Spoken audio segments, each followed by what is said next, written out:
이번 분석을 시작하기 앞서 투자 판단의 최종 책임은 투자자 본인에게 있다는 점을 명확히 말씀드립니다. 저희는 단순 참고용 정보나 분석을 제공할 뿐 특정 종목이나 섹터에 대해 매수나 매도를 절대 추천하는 것이 아닙니다. 네, 안녕하세요. 오늘은 미국의 아주 중요한 에너지 인프라 기업이죠. 윌리엄스 컴퍼니, 티커로는 WMB인데요. 이 기업에 대해서 좀 깊이 파고 들어볼까 합니다. 저희가 확보한 여러 자료들을 바탕으로 해서요. 이 회사가 뭐 하는 곳인지, 또 최근 성과는 어떤지, 그리고 앞으로는 어떨지 이런 다각적인 측면에서 한번 살펴보려고 합니다. 시장이 왜 이 윌리엄스 컴퍼니라는 기업에 주목하고 있는지 그 핵심적인 이유들을 오늘 같이 한번 파헤쳐 보시죠. 네, 반갑습니다. 오늘 저희가 좀 집중해서 보려는 건요. 이 윌리엄스 컴퍼니가 단순히 그냥 가스 파이프라인만 운영하는 회사가 아니라는 점입니다. 어떻게 보면 미국 에너지 시장 전체에서 정말 중추적인, 없어서는 안 될 역할을 하고 있거든요. 그래서 그 역할이 구체적으로 뭔지, 또 앞으로 이 회사를 성장시킬 동력은 무엇일지 이런 것들을 좀 명확하게 이해하는 게 오늘의 목표라고 할 수 있겠습니다. 그렇군요. 중추작은 역할이라. 네, 특히 최근에 실적 발표가 있었는데 그 내용하고 또 그 이후에 주가 움직임이 있었거든요. 거기에 담긴 의미가 뭔지 좀 자세히 들여다볼 필요가 있어 보입니다. 좋습니다. 그럼 정말 한번 제대로 파헤쳐 보죠. 자, 윌리엄스 컴퍼니. 도대체 어떤 기업인가? 그 본질부터 한번 짚어볼까요? 네, 기본적으로 이 회사는 천연가스 사업을 합니다. 근데 이게 그냥 파이프라인으로 운송만 하는 게 아니고요. 천연가스를 땅에서 뽑아 올리는, 그러니까 수집하는 단계부터 시작해서 그걸 처리하고 또 운송하고 마지막으로 저장하는 것까지 이 모든 과정을 다 아우르는 그야말로 수직 통합된 인프라를 가지고 운영하는 회사입니다. 아, 그러니까 가스 관련해서는 처음부터 끝까지 다 관여를 한다는 거네요. 수직 통합이라는 말씀이시죠. 네, 바로 그겁니다. 단순히 그냥 중간에서 전달만 하는 역할이 아니라는 거죠. 그리고 또 중요한 게 이 회사가 가지고 있는 자산들이 미국의 에너지 시장에서 아주 핵심적인 지역들에 전략적으로 딱 위치해 있다는 점이에요. 핵심적인 지역이요? 예를 들면 어떤 곳들인가요? 네, 가장 대표적인 게 바로 트랜스코라고 불리는 파이프라인입니다. 이게 정말 핵심 중에 핵심 자산인데요. 위치를 보면 천연가스가 많이 생산되는 멕시코만 연안 지역하고요. 또 가스 소비가 엄청나게 많은 뉴욕이나 필라델피아 같은 미국 동부 해안의 도시들을 직접 연결하는 파이프라인입니다. 와, 생산지랑 소비지를 바로 잇는 거군요. 네, 그렇죠. 규모 면에서도 미국에서 가장 큰 천연가스 파이프라인이고요. 실제로 미국 전체에서 소비되는 천연가스 양의 상당 부분을 바로 이 트랜스코 파이프라인이 담당하고 있습니다. 이야, 미국 전체 소비량의 상당 부분이라니 정말 대단한데요. 그야말로 미국의 에너지 혈맥, 대동맥 같은 역할을 한다고 봐도 되겠네요. 네, 정확한 비유입니다. 미국 에너지 공급망의 정말 중요한 대동맥 중 하나를 이 윌리엄스가 꽉 쥐고 있는 셈이죠. 이게 이 회사의 가장 큰 경쟁력 중 하나라고 볼 수 있습니다. 그 트랜스코 파이프라인 말고도 아까 핵심 지역에 자산이 있다고 하셨는데 다른 지역에도 사업을 하고 있나요? 네, 그렇습니다. 이 회사가 또 잘하는 게 뭐냐면 한 지역에만 올인하지 않고 사업 영역을 지리적으로 잘 분산시켜놨다는 겁니다. 안정성을 높이기 위해서죠. 크게 보면 걸프만 지역 사업이 있고요. 또 북동부 지역, 그리고 서부 지역 이렇게 세 군데를 중심으로 사업을 나눠서 운영하고 있습니다. 아, 지역별로 나눠서요? 구체적으로는 어떤 사업들인가요? 네, 예를 들어 걸프만 쪽에서는 주로 가스 운송하고 해상 플랫폼 관련 사업을 하고요. 북동부 지역에서는 주로 생산된 가스를 모아서 처리하는, 그러니까 수집 및 처리 사업에 강점이 있습니다. 서부 지역에서도 또 관련된 사업들을 하고 있고요. 그렇게 지역별로 사업을 다각화해 놓으면 어느 한 지역에서 혹시 문제가 생기더라도 회사 전체가 크게 흔들리는 걸 막을 수 있겠네요. 리스크 관리가 잘 되는 구조군요. 맞습니다. 안정성 측면에서 굉장히 중요한 부분이죠. 그리고 더 중요한 건 이렇게 구축된 탄탄한 인프라 네트워크 대부분이 그냥 단기 계약이 아니라 아주 긴 장기 운송 계약을 기반으로 운영된다는 점입니다. 장기 계약이요? 아, 그게 왜 중요한가요? 이게 왜 중요하냐면 장기 계약이라는 건 앞으로 몇 년 혹은 몇십 년 동안 꾸준히 정해진 요금을 받으면서 가스를 운송해 주기로 약속이 되어 있다는 뜻이거든요. 그러니까 경기가 좋던 나쁘던 가스 가격이 오르던 내리던 상관없이 비교적 안정적으로 돈이 들어온다는 거죠. 아하, 예측 가능한 현금 흐름이 만들어지는 거군요. 기업 입장에선 정말 든든하겠는데요. 그렇죠. 이게 바로 윌리엄스의 사업 모델이 가진 아주 큰 장점입니다. 안정적이고 예측 가능한 현금 흐름. 이게 결국은 회사의 재무적인 성과로 이어지는 거고요. 네, 말씀하신 대로 그 안정적인 현금 흐름이 재무 성과로 나타나는지 한번 보죠. 마침 최근에 2025년 3분기 실적이 발표됐다고 하셨는데 어땠나요? 네, 이번 3분기 실적을 보면 이 회사의 저력을 다시 한번 확인할 수 있습니다. 여러 지표들이 있지만 가장 핵심적인 이익 지표 중 하나인 조정 ADP ITA를 먼저 볼게요. 조정 ADP ITA라는 건 법인세나 이자, 감가상각비 같은 걸 빼기 전에 영업이익을 말하는 건데요. 이게 이번 3분기에 19억 2천만 달러를 기록했습니다. 19억 2천만 달러요? 그게 어느 정도 수준인가요? 전년도랑 비교하면요? 전년 같은 기간, 그러니까 2024년 3분기하고 비교했을 때 무려 13%나 증가한 수치입니다. 와, 13% 성장이라니 요즘 같은 경제 환경에서 두 자릿수 성장이면 정말 대단한데요. 네, 상당히 견고한 성장세를 보여줬다고 할 수 있죠. 구체적으로 어떤 부분에서 이렇게 성장이 잘 나왔을까요? 이유가 있을 텐데요. 네, 주로 두 가지 요인이 컸습니다. 첫 번째는 핵심 사업인 서비스 부문, 그러니까 파이프라인 운송 같은 서비스에서 매출 자체가 늘어난 거고요. 두 번째는 회사가 꾸준히 자산을 확장해온 효과가 나타난 겁니다. 신규 파이프라인을 건설하거나 기존 시설을 증설하는 투자를 계속해왔거든요. 아, 본업인 서비스 매출도 늘고 투자했던 자산에서도 성과가 나오기 시작했다. 이 말씀이시군요. 네, 맞습니다. 그런데 여기서 제가 정말 주목해야 한다고 생각하는 부분은 따로 있습니다. 바로 EBITDA 마진율인데요. 마진율이요? 그게 얼마나 나왔는데요? 이번 분기에 ADP ITA 마진율이 무려 61.92%에 달했습니다. 61.92%요? 와, 거의 매출의 60% 이상이 이익으로 남는다는 거잖아요. 이건 정말 높은 수치 아닌가요? 네, 굉장히 높은 수준입니다.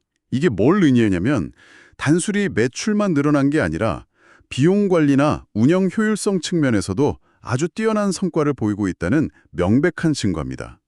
그렇군요. 그냥 덩치만 커진 게 아니라 속도 아주 알차다. 뭐 이런 의미로 받아들여도 되겠네요.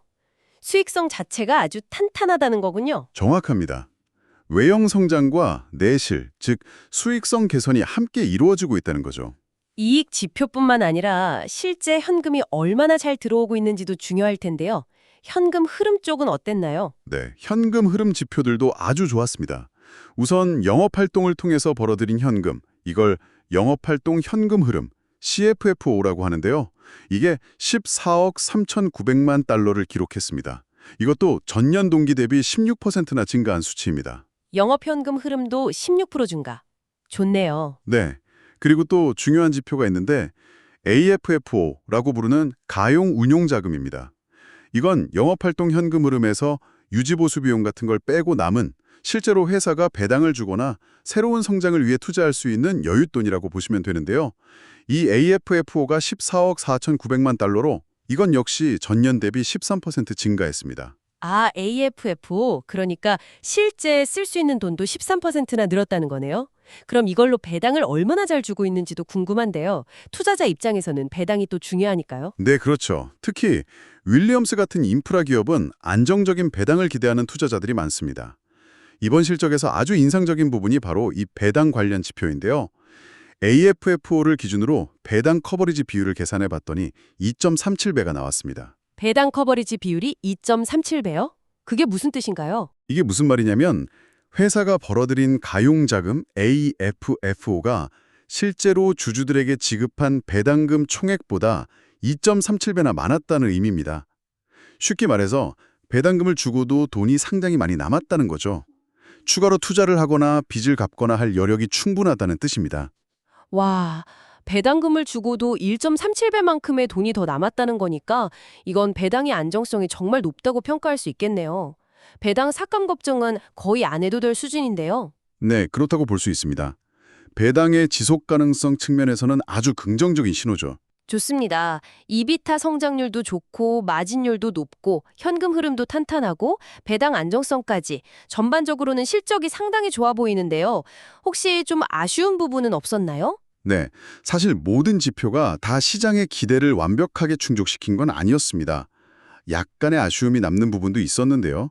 바로 주당 순이익 EPS입니다. 이번 3분기 조정 EPS가 0.49달러를 기록했거든요. 0.49달러요. 그게 시장에서는 어느 정도로 예상했었는데요. 시장 분석가들은 대체로 0.51달러에서 0.52달러 사이를 예상했었습니다. 그러니까 예상치보다는 조금 못 미치는 결과가 나온 거죠. 아, EPS가 시장 예상치를 하회했군요. 그래서 주가가 좀 반영했나요? 네, 맞습니다.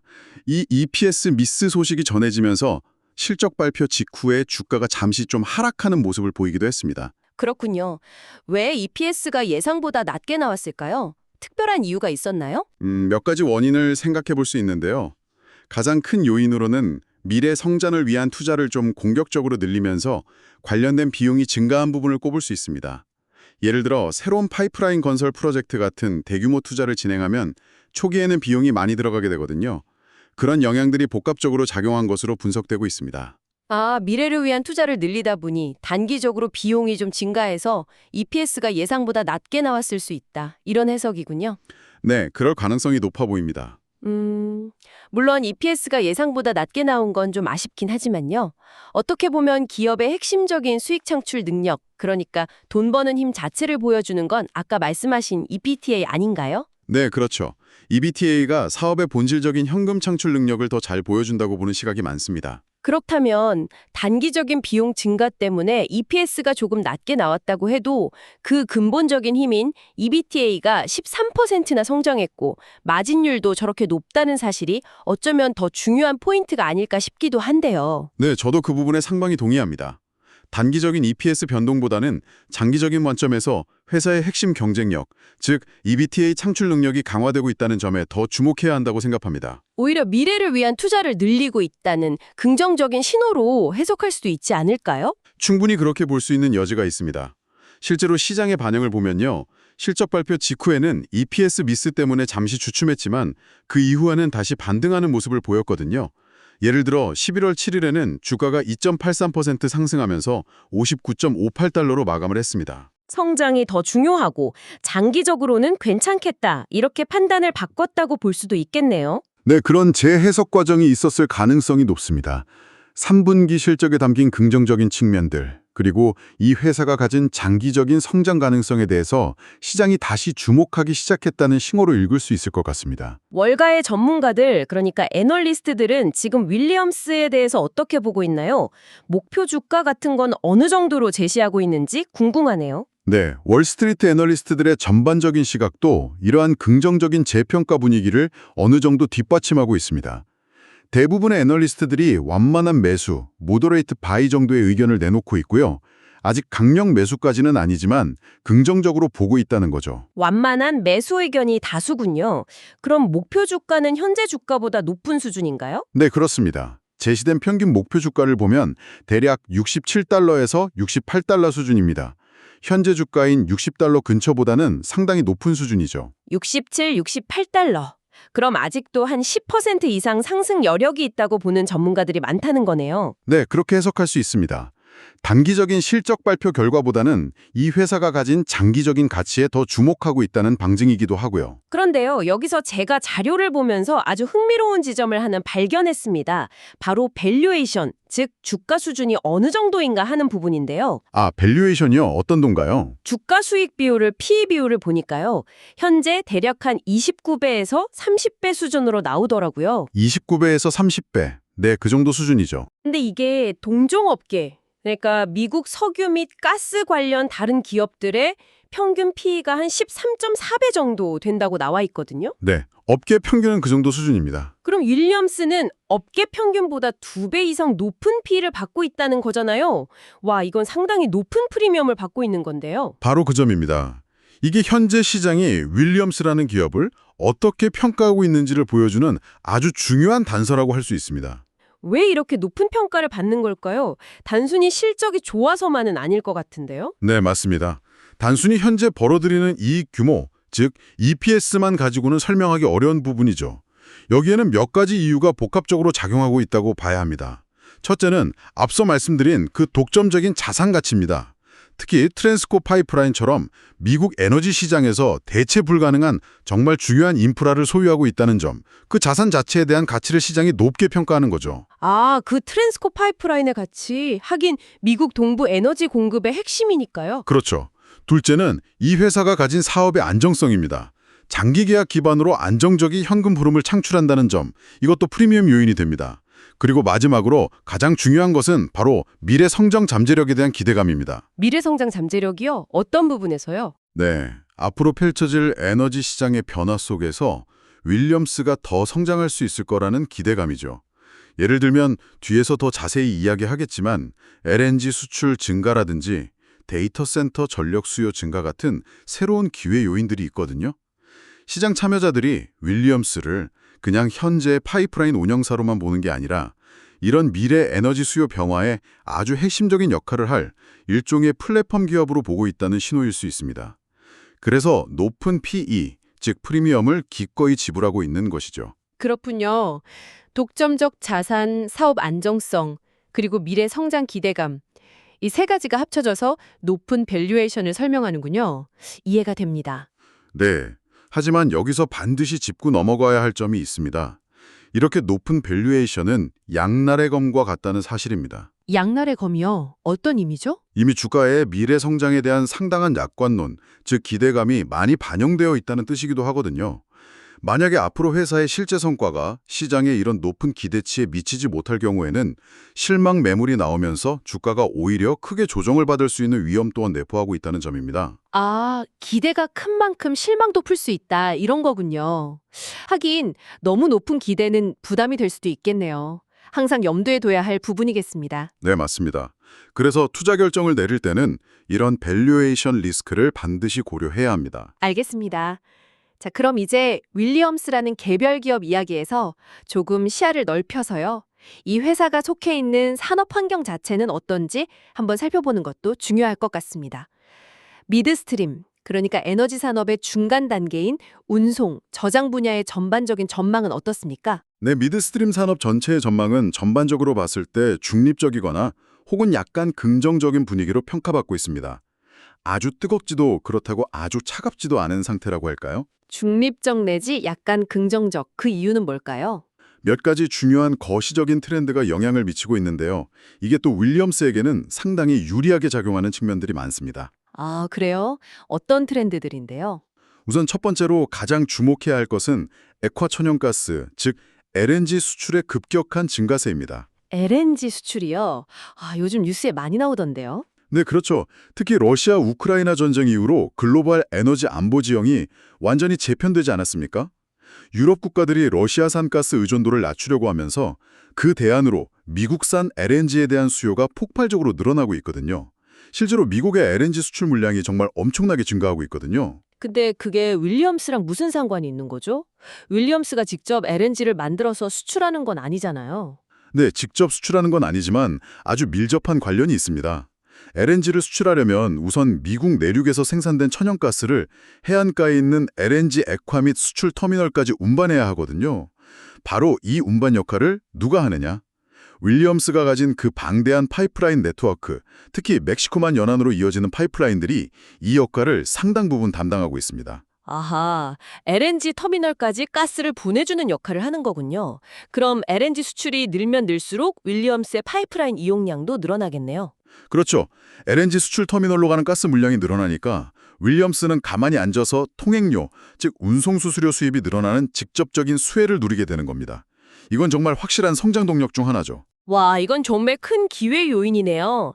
LNG 수출 증가세가 앞으로도 계속될 가능성이 높다고들 하니까요. 네, 당분간은 그럴 가능성이 높아 보입니다. 혹시 LNG 말고 또 다른 중요한 산업 트렌드는 없을까요? 아까 미래 성장 기대감을 이야기할 때 잠깐 언급하셨던 것 같은데 데이터 센터 같은 거요? 아, 네. 아주 중요한 포인트를 잘 짚어주셨습니다. 바로 데이터 센터와 인공지능 AI 혁명이 또 다른 거대한 기회 요인이 될 수 있습니다. AI랑 데이터 센터가 천연가스랑 무슨 관련이 있을까요? 언뜻 보면 잘 연결이 안 되는데요? 네, 이게 왜 중요하냐면요. 요즘 AI 모델을 학습시키고 또 거대한 데이터를 처리하는 데이터 센터를 운영하려면 정말 어마어마한 양의 전력이 필요합니다. 상상을 초월하는 수준이에요. 아, 전력 수모가 엄청나다. 그건 들어본 것 같아요. 그렇죠.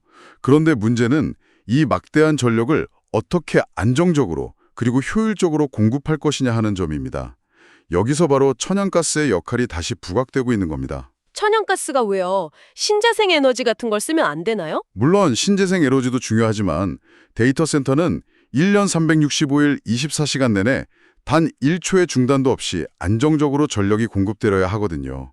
근데 태양광이나 풍력 같은 신재생 에너지는 아무래도 날씨나 시간대에 따라서 발전량이 들쭉날쭉할 수밖에 없잖아요. 아, 그렇죠. 해가 안 뜨거나 바람이 안 불면 발전량이 확 줄어드니까요. 네.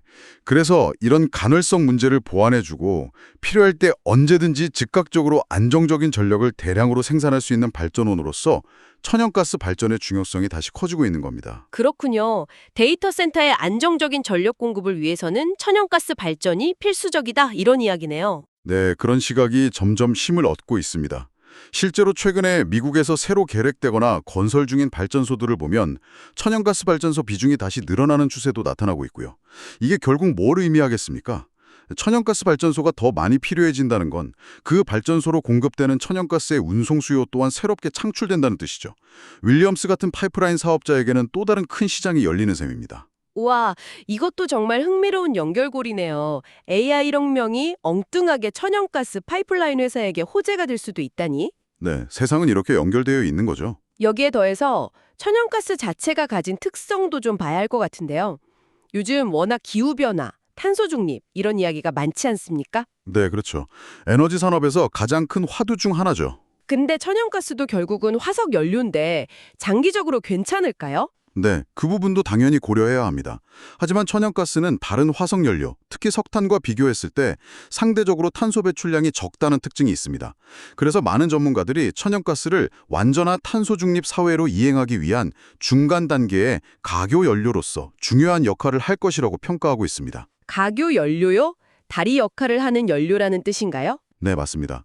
신재생 에너지 기술이 더 발전하고 저장 기술 등이 완벽해지기 전까지 에너지 공급의 안정성을 유지하면서 탄소 배출은 줄여나가는 그 중간 다리 역할을 해줄 수 있다는 거죠.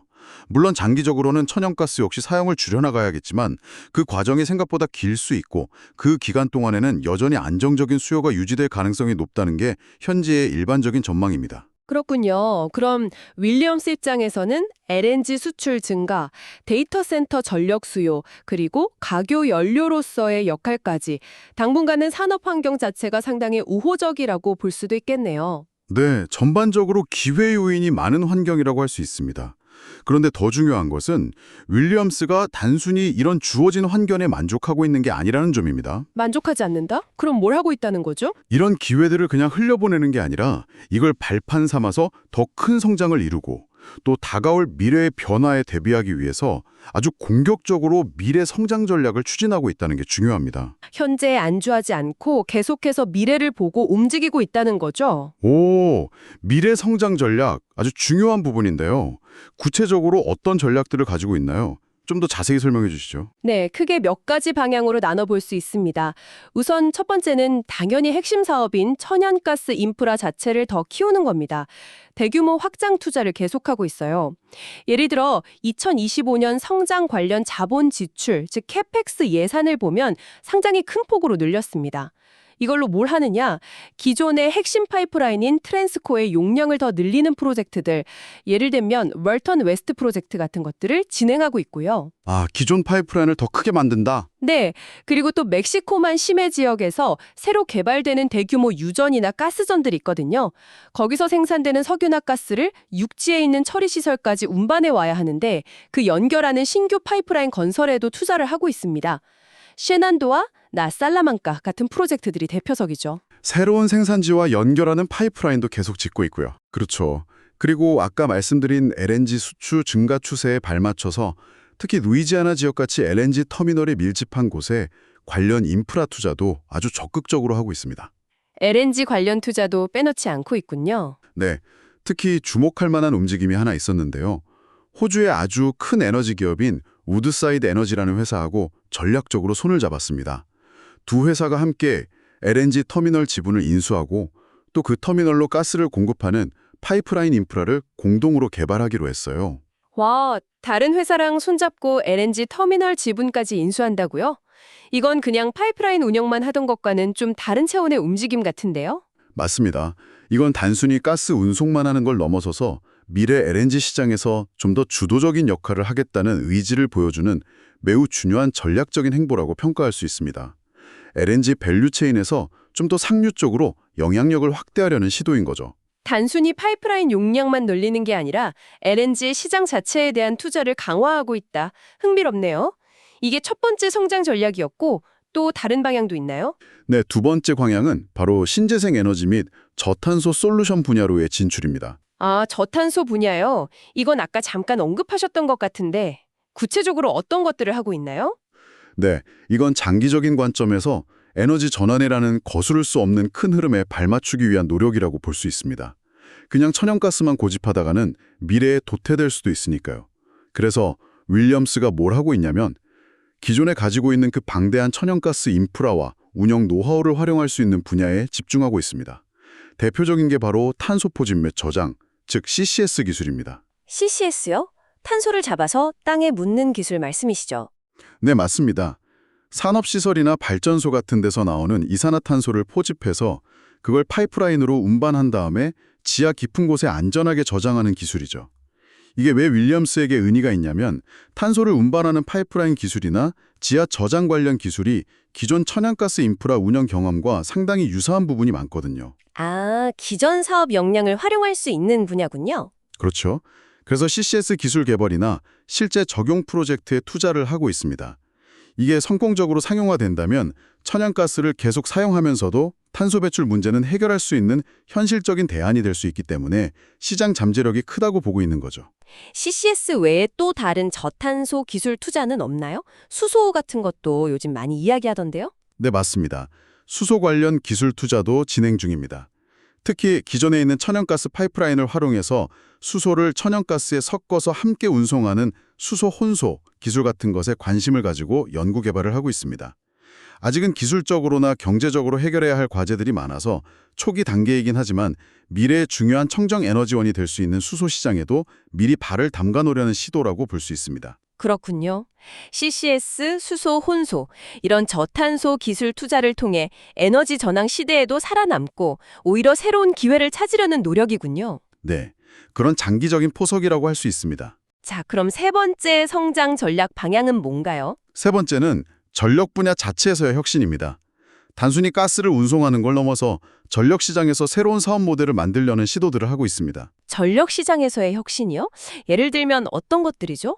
아까 데이터 센터 이야기가 나왔었는데 혹시 관련이 있나요? 네, 아주 밀접한 관련이 있습니다.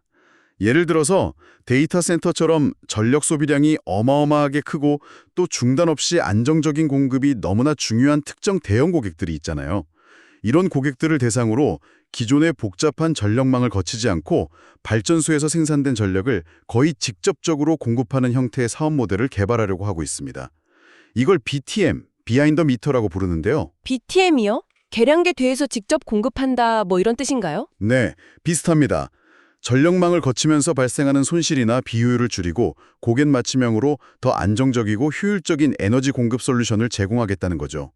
특히 전력 수요가 폭증하는 데이터 센터 같은 고객들에게는 매력적인 제안이 될 수 있습니다. 와, 이건 정말 새로운 발상인데요. 가스 회사가 전력 공급 솔루션까지 제공한다니? 네. 그리고 또 소크라테스 프로젝트라는 것도 확장하고 있는데요. 이건 전력망 자체의 안정성을 높이고 운영 효율을 개선하기 위한 첨단 기술 플랫폼과 관련된 프로젝트입니다.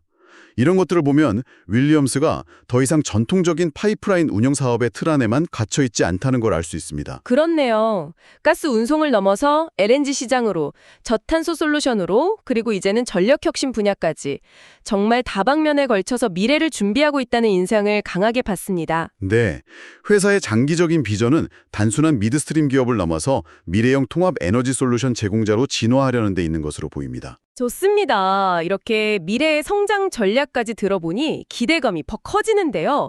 하지만 세상에 좋은 점만 있는 투자는 없겠죠. 당연히 위험 요인, 즉 리스크들도 존재할 것입니다. 투자자 입장에서는 이런 긍정적인 이야기들 뿐만 아니라 어떤 점들을 좀 주의 깊게 살펴봐야 할까요? 넘어야 할 과제들은 무엇이 있을지 궁금합니다. 물론입니다. 장밋빛 전망만 이야기할 수는 없죠. 몇 가지 중요한 리스크 요인들을 반드시 짚고 넘어가야 합니다.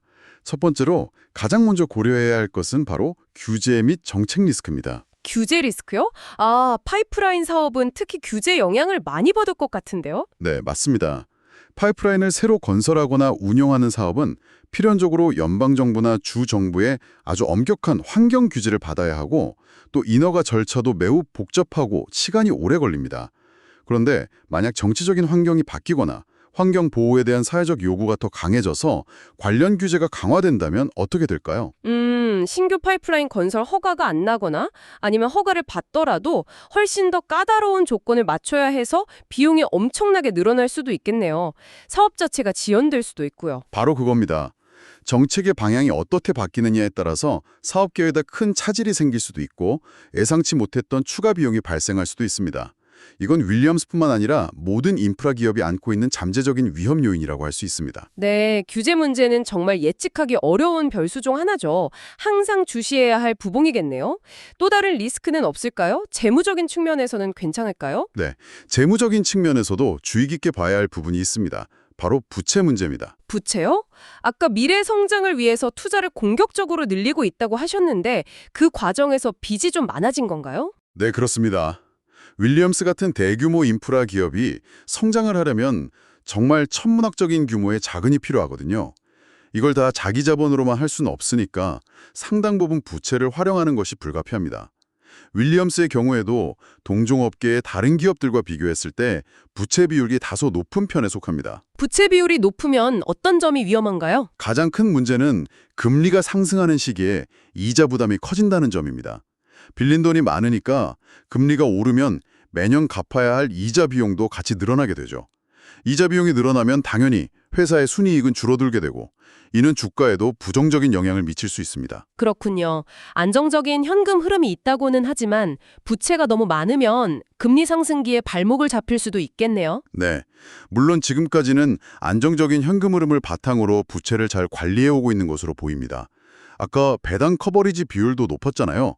하지만 부채 수준 자체가 높다는 점은 분명히 리스크 요인이기 때문에 앞으로 금리가 어떻게 움직이는지 또 회사가 부채를 어떻게 관리해 나가는지를 계속해서 모니터링할 필요가 있습니다. 알겠습니다. 규제 리스크, 그리고 높은 부채 수준. 마지막으로 또 고려해야 할 리스크가 있을까요? 마지막으로 생각해 봐야 할 것은 좀 더 장기적인 관점에서의 리스크인데요.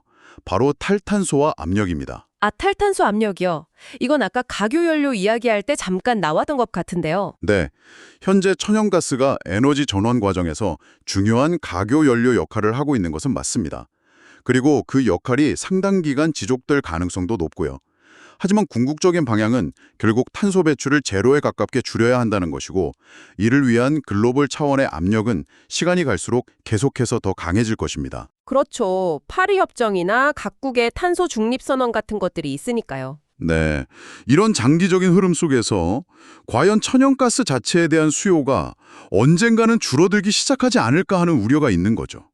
만약 천연가스 수요 자체가 구조적으로 감소한다면 아무리 훌륭한 파이프라인 인프라를 가지고 있다고 해도 타격을 받을 수밖에 없으니까요. 그럴 수 있겠네요. 장기적으로 봤을 때 천연가스 시대가 저물게 된다면 윌리엄스의 핵심 사업 자체가 위협받을 수도 있다는 거군요. 네, 바로 그 가능성을 완전히 배제할 수는 없습니다.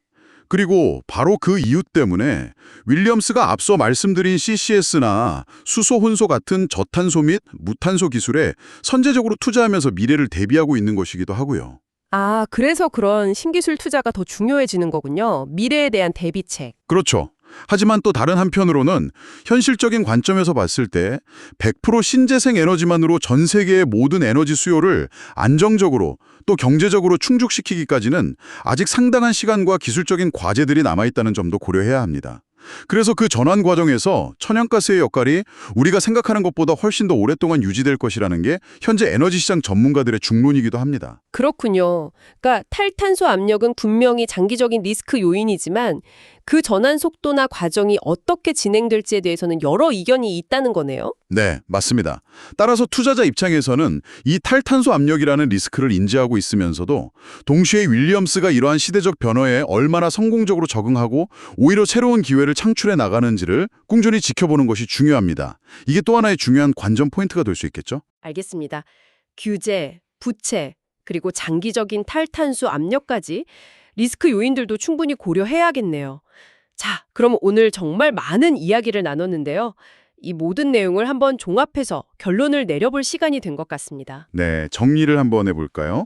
윌리엄스 컴퍼니. 이 기업은 미국의 핵심적인 천연가스 인프라, 특히 그중에서도 정말 대체 불가능한 경쟁 우위를 가진 트랜스코 파이프라인이라는 강력한 자산을 기반으로 하고 있습니다. 이를 통해 매우 안정적이고 예측 가능한 현금 흐름을 창출하는 아주 튼튼한 펀더멘탈을 보유한 기업이라고 할 수 있겠고요. 네, 그렇죠. 기본적인 체력이 아주 좋은 기업입니다. 동시에 현재 진행 중인 두 가지 거대한 시대적 흐름, 즉 LNG 수출의 급격한 증가와 데이터 센터 건설 붐으로 인한 전력 수요 증가라는 메가 트렌드에 직접적인 수혜를 받으면서 새로운 성장의 기회를 맞이하고 있습니다. 네, 시대적인 흐름도 윌리엄스에게 상당히 유리하게 작용하고 있죠. 최근 발표된 3분기 실적을 보면 주당 순이익 EPS가 시장 기대치를 약간 밑도는 그런 아쉬움은 있었지만요. 네, 그 부분은 조금 아쉬웠죠. 하지만 기업의 핵심적인 이익 창출 능력을 보여주는 지표인 조정 EBITDA가 13%나 성장했고 마진율도 60%가 넘는 아주 높은 수준을 기록했다는 점, 이것은 오히려 이 기업의 근본적인 사업 경쟁력이 약화된 것이 아니라 더 강화되고 있음을 시사하는 중요한 포인트로 해석될 수 있을 것 같습니다. 네, 저도 그렇게 생각합니다. 단기적인 비용 이슈보다는 핵심 이익 지표의 견고한 성장에 더 주목해야 합니다. 그럼 투자 관점에서는 어떻게 접근해야 할까요? 네, 투자 관점에서 최종 정리를 해보자면요. 현재 주가 수익 비율 PE가 동종 업계 평균보다 상당히 높다는 점, 즉 밸류에이션 부담은 분명히 신중한 접근을 요구하는 요소입니다. 무턱대고 투자하기에는 가격이 싸다고 말하긴 어렵죠. 네, 밸류에이션은 확실히 고려해야 할 부분이죠. 하지만 그럼에도 불구하고 윌리엄스가 가진 여러 강점들을 고려해볼 필요가 있습니다. 첫째, 트랜스코 파이프라인 같은 독보적인 자산 포트폴리오가 만들어내는 강력한 경제적 해자, 모트. 둘째, 장기 계약에 기반한 사업 운영의 안정성. 셋째, LNG 수출, 데이터 센터 전력 수요, 그리고 CCS나 수소 같은 저탄소 솔루션이라는 명확한 미래 성장 로드맵. 그리고 마지막으로 매우 안정적이고 탄탄한 배당 지급 능력. 해자, 안정성, 성장 계획, 배당 능력, 네 가지 강점이군요. 네, 이 네 가지를 종합적으로 고려했을 때 윌리엄스 컴퍼니는 앞으로 다가올 에너지 전환 시대에 단순히 살아남는 것을 넘어 오히려 핵심적인 역할을 수행할 가능성이 높은 중요한 플레이어라고 평가할 수 있습니다. 따라서 높은 밸류에이션에도 불구하고 장기적인 관점에서는 충분히 투자 매력을 가지고 있는 기업이라고 판단됩니다. 아까 11월 7일에 주가가 상승했다는 말씀을 하셨는데 어쩌면 시장도 이제 이런 복합적인 요인들을 다시 긍정적으로 평가하기 시작했다는 신호로 볼 수도 있을까요? 네, 충분히 그렇게 해석할 여지도 있다고 봅니다. 시장이 단기 실적보다는 이 회사의 장기적인 가치와 성장 스토리에 다시 주목하기 시작했을 수 있다는 거죠. 물론 앞으로 계속 지켜봐야겠지만요. 네, 오늘 정말 미국의 핵심 에너지 인프라 기업 윌리엄스 컴퍼니에 대해서 그 본질부터 시작해서 최근 실적, 주가, 산업 환경, 미래 전략, 그리고 리스크 요인까지 정말 깊이 있게 파고들어 봤습니다. 아주 흥미로운 시간이었네요. 네, 저도 즐겁게 이야기 나눴습니다. 자, 그럼 오늘 분석은 여기서 마무리할까 하는데요. 마지막으로 저희 방송을 들으시는 청취자 여러분께 한번 생각해 볼 만한 질문을 하나 던져드리고 싶습니다. 오늘 저희가 살펴본 것처럼 윌리엄스는 현재 가지고 있는 강력한 천연가스 인프라 자산을 발판으로 삼아서 미래를 준비하고 있습니다. 그렇다면 과연 이 회사가 우리가 이야기했던 미래 에너지 솔루션 기업으로 성공적인 변신을 이뤄낼 수 있을까요? 특히 앞서 논의되었던 탄소 포집 CCS 기술이나 수소 혼소 같은 차세대 신기술에 대한 투자가 과연 언제쯤 그리고 어떻게 실제적인 돈, 즉 수익 창출로 이어질 수 있을지, 그 과정에는 또 어떤 기술적인 혹은 경제적인 허들, 즉 넘어야 할 과제들이 있을지, 이런 부분들을 한번 진지하게 고민해 보시면 단순히 윌리엄스라는 한 기업을 넘어서서 앞으로 에너지 산업 전체가 어떻게 변화해 나갈지에 대한 더욱 넓고 깊은 시각을 얻으실 수 있지 않을까 생각합니다. 네, 아주 좋은 질문인 것 같습니다. 미래를 예측하는 것은 어렵지만 이런 고민들을 통해 투자에 대한 통찰력을 키울 수 있겠죠. 다시 한번 말씀드리지만 투자 판단의 최종 책임은 투자자 본인에게 있다는 점을 명확히 말씀드립니다. 저희는 단순 참고용 정보나 분석을 제공할 뿐 특정 종목이나 섹터에 대해 매수나 매도를 절대 추측하는 것이 아닙니다. 항상 여러분의 성공 투자를 기원합니다. 내용이 좋으셨다면 구독, 좋아요 부탁합니다.